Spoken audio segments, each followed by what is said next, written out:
जय शिवराय. सकाळपासून एकही पराठ्याची ऑर्डर नव्हती, पण ईश्वराच्या कृपेने 12:30 वाजता एक ऑर्डर मिळाली. ती ऑर्डर अशी होती की पार्सल होतं.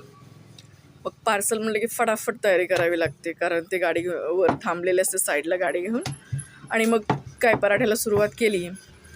एकटाच पराठा बनवायचा, परत ते पॅकिंग करायची, चटणीची पॅकिंग, दह्याची पॅकिंग, काकडी, कांदा, सगळ्या गोष्टीची पॅकिंग करायची. मी पराठा असा बनवते, तव्यावरती टाकते त्याला आणि मग पॅकिंगला घेते. पराठा असा मस्त गोल गोल करून वरती तव्यावर गेला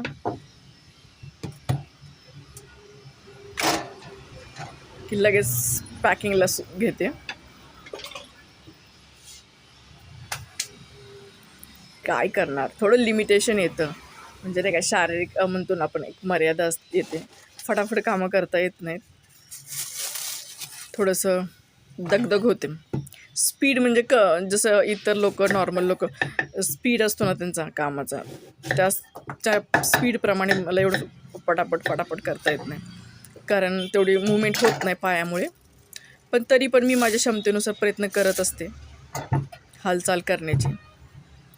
कांदा कट करून झाला, काकडी झाले.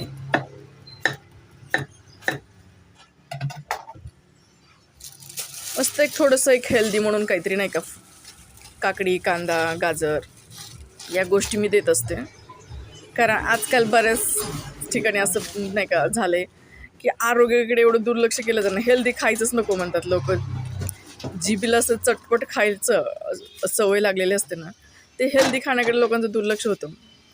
पण मग पराठ्याबरोबर हे असं सालाड दिलं ना थोडंसं, ते कळत नकळत त्यांच्या पोटामध्ये जातं. आणि त्याच्यासोबत दही पण असतं. दही तर उन्हाळ्यामध्ये आरोग्यासाठी खूप चांगलं असतं. दह्याचे उन्हाळ्यामध्येच काय, इतर वेळी पण सुद्धा शरीराला खूप फायदे असतात. बघा, आपला एक पराठा रेडी झालेला आहे. पराठा असं फुगतो ना त्याला, खूप असं मनाला समाधानी मिळते. अरे आपण जे करतोय ते खूप असं मनापासून करतोय.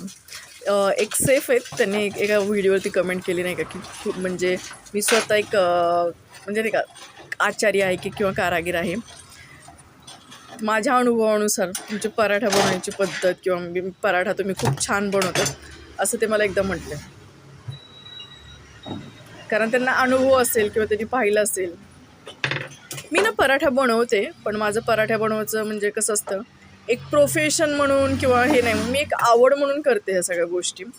त्याच्यामुळे काय होतं, जो बघण्याचा दृष्टिकोन असतो ना माझा, किंवा माझ्या ज्या भावना असतात ना त्या पदार्थामध्ये किंवा त्या पराठ्यामध्ये एक वेगळ्याच असतात. म्हणजे मी एक व्यवसाय तर आहेच, पण एक व्यवसाय म्हणून त्या भावना नाही टाकत. आपण एखादा पदार्थ बनवतो, एखाद्याला खायचा, मी त्याच्यामध्ये एवढा आपलेपणाने ते बनवत असते ना, म्हणजे फार अति आपलेपणा किंवा एक रिस्पेक्ट, म्हणजे त्या सगळ्या ज्या सात्विक गोष्टी असतात ना ते करत असताना ते त्याच्या माझ्या अंतर्मनामध्ये असतात.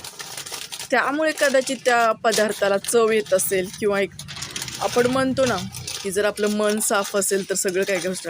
आणि असं म्हणतात ना, खूप लोक म्हणतात की स्वयंपाक बनवत असताना ज्या माणसाच्या डोक्यामध्ये जे विचार चालू असतात त्याचा परिणाम कळत नकळत अन्नावर होतो, अन्नपदार्थावर होतो, आणि त्याची मग ते चवीमध्ये रूपांतर होतं. मग तसा माझा दृष्टिकोन जेव्हा मी बनवते ना पराठा, तो एकदम साफ, वेगळा, सकारात्मक असतो. आणि माझ्या मनामध्ये हे असतं की आपण जे पदार्थ बनवलेलं आहे ते कस्टमरला, गिरायकांना आवडावं. आणि जेव्हा ते म्हणतात ना, मला जाताना फीडबॅक देतात ना की अरे हां ताई, खूप छान होतं पराठा, मनाला एक वेगळंच समाधान लाभून जातं. हे बघा, हे दही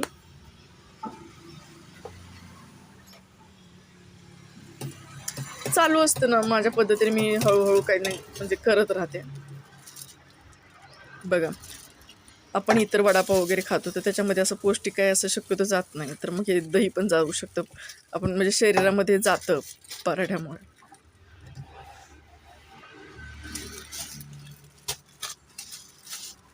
हे झालं पार्सल रेडी.